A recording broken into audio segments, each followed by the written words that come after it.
আসসালামু আলাইকুম। পদার্থবিজ্ঞানের আরেকটি নতুন ক্লাসে তোমাদের সবাইকে স্বাগতম। আজকের ক্লাসে আমরা তোমাদের কাজ, ক্ষমতা ও শক্তি অধ্যায়ের সবচেয়ে গুরুত্বপূর্ণ একটা অঙ্ক করব। তো এই অঙ্কটা তোমাদের পরীক্ষাতে অনেক বেশি আসে, স্কুলের পরীক্ষা বলো বা বোর্ড পরীক্ষা বলো, প্রচুর পরিমাণে আসে। এই অঙ্কটা ভালো মতো বুঝতে পারলে এর সাথে রিলেটেড বেশ কিছু অঙ্ক অনেক ভালো মতো বোঝা যায়। চলো দেখি অঙ্কটা কি ধরনের। প্রশ্নটা একটু আমরা লক্ষ্য করি। প্রশ্ন দেখো, বলা হচ্ছে 5 কেজি ভরের একটি বস্তুকে 50 মিটার উচ্চতা হতে মুক্তভাবে ছেড়ে দিলে ভূমি স্পর্শ করার আগ পর্যন্ত সর্বদা শক্তির সংরক্ষণশীলতা মেনে চলে কিনা বিশ্লেষণ করতে হবে। তাহলে মূলত এখানে শক্তির সংরক্ষণশীলতা নীতি আমাদের এখানে মেনে চলতে হবে। তো এটা আমাদের প্রমাণ করে দেখাতে হবে যে মেনে চলে কি চলে না, আসলে চলবে। তো মূলত শক্তি সংরক্ষণশীলতা নীতি কি সেটা আমরা একটু বোঝার চেষ্টা করি। শক্তি সংরক্ষণশীলতা নীতি হচ্ছে শক্তিকে সৃষ্টিও করা যায় না, শক্তিকে ধ্বংস করা যায় না, কেবলমাত্র এক রূপ থেকে আরেক রূপে রূপান্তর করা যায়। অর্থাৎ মোট শক্তির পরিমাণ সবসময় একই থাকে। শক্তি এক রূপ থেকে আরেক রূপে যদি যায়ও, যেমন আমরা বিদ্যুৎ ব্যবহার করে বাল্ব জ্বালাচ্ছি, ওখানে কিন্তু আলো উৎপন্ন হচ্ছে, সাথে কিন্তু কিছু পরিমাণ তাপও উৎপন্ন হয়। তাহলে আমি যে পরিমাণ বিদ্যুৎ শক্তি ওই তারের মধ্যে দিলাম, বাল্বের মধ্যে দিলাম, ওই বাল্বটা ঠিক ওই পরিমাণ বিদ্যুৎ শক্তিকেই কনভার্ট করছে আলো এবং তাপে। অর্থাৎ আমরা ওই আলোক শক্তি আর তাপ শক্তিকে যোগ করলে বিদ্যুৎ শক্তির পরিমাণ কিন্তু পাবো। তার মানে মূল কথা হচ্ছে মোট শক্তির কোনো রকম পরিবর্তন হয় না। এই জিনিসটা আমাদের এখানে প্রমাণ করে দেখাতে হবে।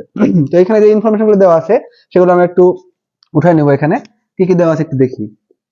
প্রথমত দেওয়া আছে হচ্ছে যে বস্তুটাকে মুক্তভাবে ছেড়ে দেওয়া হচ্ছে 50 মিটার উচ্চতা হতে, তার ভর হচ্ছে 5 কেজি। তাহলে বস্তুর ভর,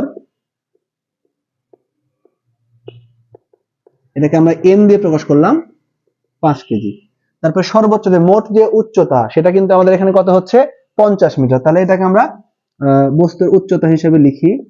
উচ্চতা এইচ সমান হচ্ছে 50 মিটার। এইটুকু ইনফরমেশন দেওয়া আছে। এইখান থেকে আমাদের শক্তি সংরক্ষণশীলতা নীতিটা প্রমাণ করে দেখাতে হবে।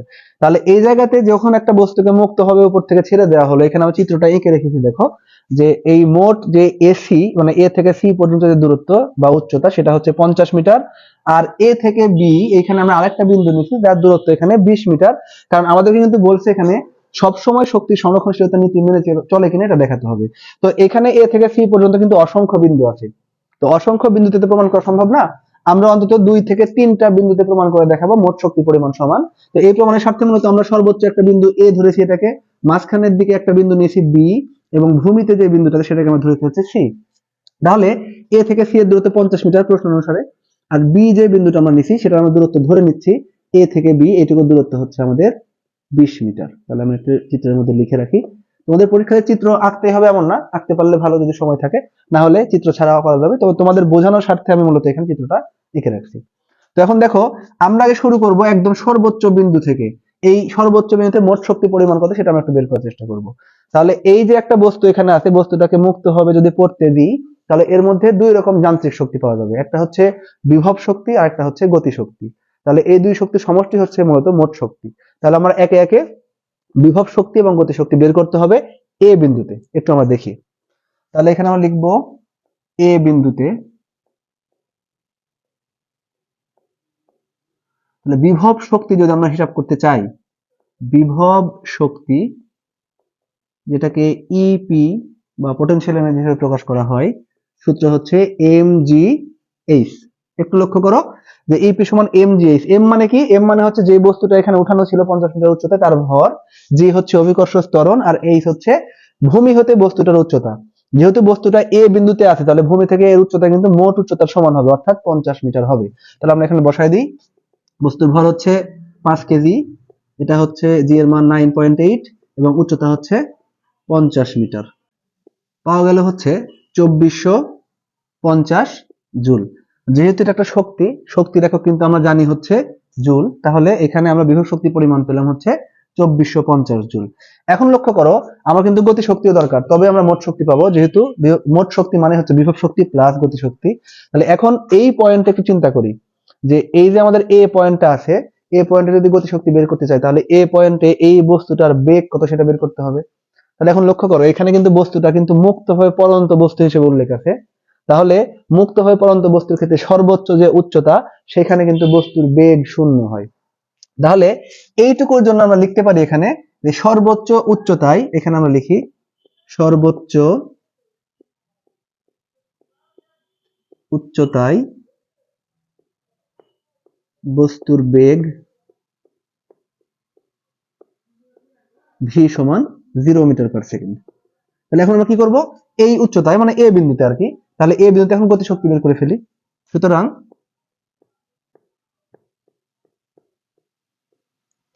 গতিশক্তি থেকে ই কে দিয়ে প্রকাশ করা হয়, অর্থাৎ কাইনেটিক এনার্জি। এর সূত্র হচ্ছে হাফ এম ভি স্কয়ার। তাহলে একটু মানগুলো বসাই দিব আমরা। হাফ ইন্টু এম এর মান বস্তুর ভর সব জায়গায় সবসময় সমান থাকবে, সুতরাং এটা হচ্ছে 5, আর ভি এর মান যেহেতু 0 হলো 0 স্কয়ার, তাহলে এখান থেকে পাওয়া যাচ্ছে হচ্ছে 0 জুল। অর্থাৎ এই এ বিন্দুতে বস্তুটার বিভব শক্তি পাওয়া গেল 2450 জুল এবং গতি শক্তি পাওয়া গেল 0 জুল। তাহলে মোট শক্তি বের করে ফেলি আমরা। সুতরাং এ বিন্দুতে মোট শক্তি সমান ইপি প্লাস ই কে, যেটা পাওয়া গেল সেটা হচ্ছে 2450 প্লাস 0, অর্থাৎ মোট শক্তির পরিমাণ হচ্ছে 2450 জুল। তাহলে আমরা এ বিন্দুতে মোট শক্তি পেলাম 2450। এখন যদি বি বিন্দু এবং সি বিন্দুতেও হিসাব করে আমরা 2450 জুল বের করতে পারি, তাহলে আমাদের কাজ শেষ। তো এই ক্ষেত্রে আমরা যে কাজটা করব সেটা হচ্ছে আমরা বি বিন্দুটা করে এখানে দেখাবো, সি বিন্দুটা তোমরা নিজেরা ট্রাই করবা, যদি সমস্যা হয় আমাদেরকে জানাতে পারো, আমরা তখন ওটাকে সমাধান করে দেওয়ার চেষ্টা করব। তবে বি বিন্দুটা যদি তোমরা ঠিক মতো বুঝো, আশা করি সি বিন্দুতে কোনো রকম সমস্যাই হবে না। চলো দেখা যাক বি বিন্দুতে আসলে এটা কিভাবে বের করা যায়। এটা করার জন্য আমাদের এখানে এটা মুছে দিতে হবে, তোমরা এটা ভালো মতো দেখে নাও অথবা পিছন দিকে টান দিয়ে আবার দেখতে পারবো, কোনো সমস্যা নাই। আমরা বি বিন্দুর জন্য এটা একটু মুছে দিচ্ছি।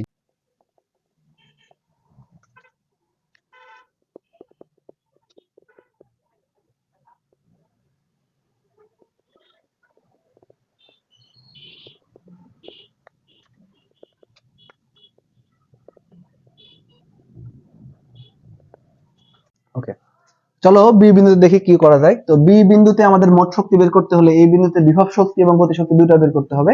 তাহলে বি বিন্দুতে বিভব শক্তিটা আমরা হিসাব করি। তাহলে বি বিন্দুতে বিভব শক্তি, তাহলে এখানে এখানে আমরা আবার এটাকে ইপি বলি। তাহলে ইপি সমান কি দাঁড়াচ্ছে, এখানে আরেকটা বিষয় আমাদের মাথায় রাখা উচিত যে যেহেতু একই ম্যাথের মধ্যে দুইটা একই চলকের মান ভিন্ন ভিন্ন দেওয়া যায় না, তো এই ক্ষেত্রে আমরা ইপি সরাসরি না বলে একটা প্রাইম দিতে পারি, ইপি প্রাইম। তাহলে এবার কি হবে, বস্তুর ভর এম ইন্টু জি, এই দুটো ধ্রুবক, এটার কোনো পরিবর্তন নাই। এইবার চিন্তা করতে হবে যে আমরা যদি বি বিন্দুতে বিভব শক্তি মাপি, তাহলে কিন্তু আমাদের জন্য এই জিনিসটা মনে রাখা গুরুত্বপূর্ণ, সেটা হচ্ছে বিভব শক্তি বের করতে হলে অবশ্যই ভূমি থেকে হাইট মাপতে হয়। তাহলে এই বি বিন্দুটা কিন্তু ভূমি থেকে 50 মিটার উচ্চতায় নাই, এ বিন্দু ছিল 50 মিটার মোট উচ্চতা, তো বি বিন্দু কতখানি উচ্চতায় আছে খেয়াল করো। যদি এ থেকে বি পর্যন্ত 20 মিটার হয়, আমরা এখানে কনসিডার করছিলাম যে এ থেকে বি পর্যন্ত হচ্ছে 20 মিটার, তাহলে এইটুকু যদি 20 মিটার হয় আর মোট যদি 50 মিটার হয়, তাহলে এই মাঝখানে যে গ্যাপটা আছে এটা কিন্তু হবে 50 মাইনাস 20, অর্থাৎ হচ্ছে 30 মিটার, যেটা আমি এখানে বের করে রাখছি। ভূমি হতে বি বিন্দুর উচ্চতা হচ্ছে এইচ প্রাইম সমান 50 মাইনাস 20 মানে 30 মিটার। তাহলে এই জায়গায় কিন্তু আমাদের এইচ না বসাইতে হবে হচ্ছে এইচ প্রাইম। তাহলে এখন দেখি কত আসে। তাহলে 5 ইন্টু 9.8 ইন্টু এইচ প্রাইমের মান কত হলো, এইচ প্রাইমের মান হচ্ছে 30 মিটার। তাহলে এই জায়গায় আমরা কত পাচ্ছি, 1470 জুল। তাহলে আমরা বি বিন্দুতে মোট বিভব শক্তির পরিমাণ পেলাম হচ্ছে 1470 জুল। তাহলে ওই বিন্দুতে আমরা একটু গতি শক্তি বের করে দেখি। তো গতি শক্তি অংশটা যেহেতু একটু হিসাব বড় হবে, আমি এখানে একটু পার্টিশন করে নিচ্ছি। আমরা এই অংশে মূলত প্রথমত এই বি বিন্দুর বেগ কত হবে এইখানে, বা ভি এর মান কত হবে সেই জিনিসটা একটু বের করে নিব। তারপর ওই মান ব্যবহার করে আমরা গতি শক্তি বের করবো, কারণ গতি শক্তি বের করতে হলে কিন্তু ভি এর মান আমাদের লাগবে অথবা ভি স্কয়ারের মান লাগবে। তো আমরা প্রথমত বি বিন্দুতে ভি এর বা ভি স্কয়ারের মান কিভাবে বের করতে সেটা দেখি। তাহলে আমরা যদি পড়ন্ত বস্তুর ক্ষেত্রে সূত্র হিসাব করি যে বি বিন্দুতে, তাহলে আমরা সূত্র পাবো ভি স্কয়ার সমান হচ্ছে 2gh। একটু লক্ষ্য করো, সূত্র ভি স্কয়ার সমান 2gh, মূল সূত্র কিন্তু ছিল, একটু রিমাইন্ড করে দেখো, গতির যে অধ্যায়টা ছিল সেটা ছিল ভি স্কয়ার সমান ইউ স্কয়ার প্লাস 2as। ওইখান থেকে কিন্তু সূত্রটা অভিকর্ষ ত্বরণের প্রভাবে যদি কোনো বস্তু মুক্ত হয়ে পড়ে, সেই ক্ষেত্রে যেহেতু আদি বেগ শূন্য হয় পড়ন্ত বস্তুর ক্ষেত্রে, তখন আমরা ইউটাকে ভ্যানিশ করে দিয়ে ভি স্কয়ার সমান 2gh লিখতে পারি। তাহলে আমরা এই জায়গায় ভি স্কয়ার বা ভি এর মান বের করার জন্য আমরা এই সূত্রটা এখানে ব্যবহার করব, যেখানে আমাদের এই এইচ এর মানটা কিন্তু একটু ঠান্ডা মাথায় ভেবে নির্ধারণ করতে হবে, কারণ এখানে কিন্তু কয়েকটা এইচ পাওয়া যাচ্ছে, একটা হচ্ছে মোট 50 মিটার, একটা হচ্ছে এখানে 30 মিটার, আর একটা এখানে 20 মিটার। এখন কথা হচ্ছে কোন এইচটা আমরা এখানে ব্যবহার করব। এই এইচ ব্যবহার করার উপায় হচ্ছে, যেহেতু বস্তুটা এ বিন্দু থেকে পড়ছে বি বিন্দুর দিকে, তাহলে এ থেকে বি এর দিকে পড়ার সময় খেয়াল করো এইটুকু উচ্চতা কভার করার পরে কিন্তু সে এখানে বেগ প্রাপ্ত হয়েছে ভি পরিমাণ।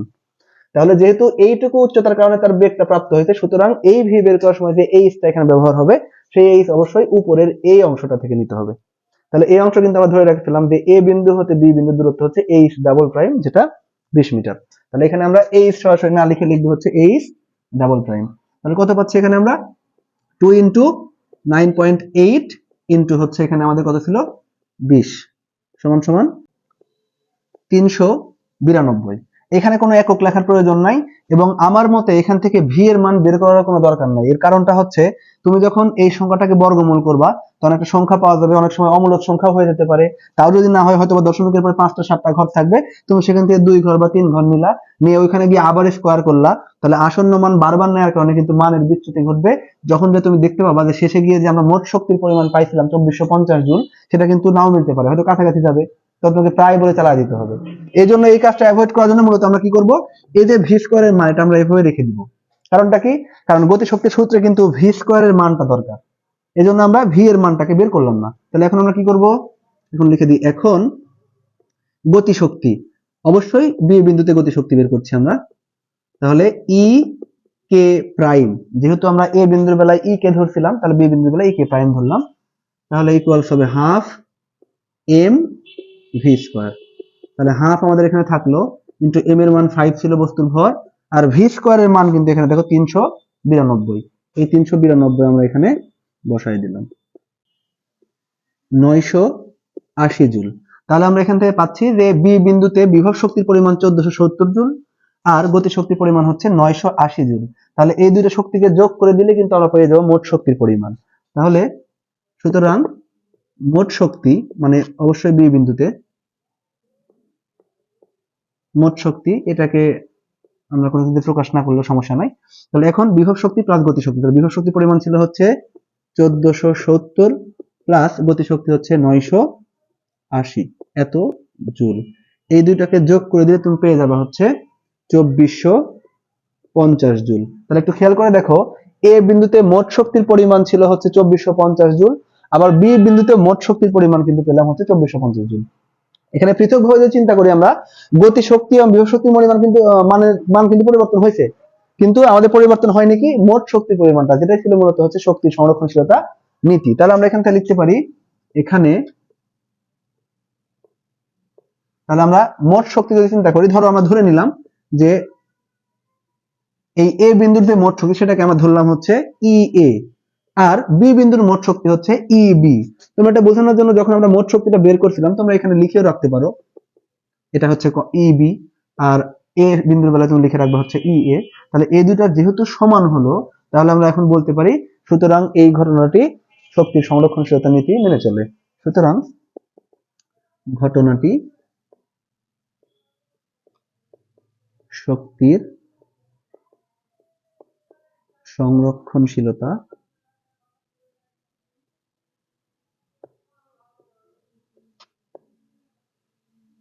মেনে চলে। তবে তোমাদের যদি কখনো উল্লেখ থাকে যে সবগুলা, এখানে যে 3টা বিন্দু আছে, ধরো চিত্র দিয়ে অনেক সময় প্রশ্ন আসে, যেহেতু 3টা বিন্দুই ধরো তোমাকে দিয়ে বললো সকল বিন্দুতে শক্তি সংরক্ষণশীলতা নীতি মেনে চলে কিনা প্রমাণ করো, তখন এ থেকে যেমন আমরা বের করলাম, বি থেকে বের করলাম, একই উপায়ে তোমার সি বিন্দুতে মোট শক্তি পরিমাণটা বের করতে হবে। এখানে একটা ক্লু আমি দিয়ে রাখি, যে সি বিন্দুতে যখন তোমরা মোট শক্তি বের করবা, তখন বিভব শক্তি বের করার সময় যেহেতু ভূমি থেকে উচ্চতা মাপা লাগে, তাহলে বিভব শক্তির বেলায় ভূমি থেকে উচ্চতা মাপার সময় এই জায়গায় দেখো সি বিন্দুটা অলরেডি কিন্তু ভূমিতে আছে, তার মানে ভূমি থেকে এর উচ্চতা কিন্তু 0। তাহলে যখন তুমি এই এইচ এর মান 0 বসায় দিবা ওই সময় সি বিন্দুর বেলায়, তখন কিন্তু বিভব শক্তি হয়ে যাবে 0, এবং গতি শক্তির মান যখন তুমি বের করবে, তখন এই সূত্র দিয়ে অ্যাপ্লাই করলে গতি শক্তির মান একাই পেয়ে যাবে 2450। তখন আমরা এই 0 আর 2450 যোগ করে মোট শক্তির পরিমাণ 2450 জুলই পাবো।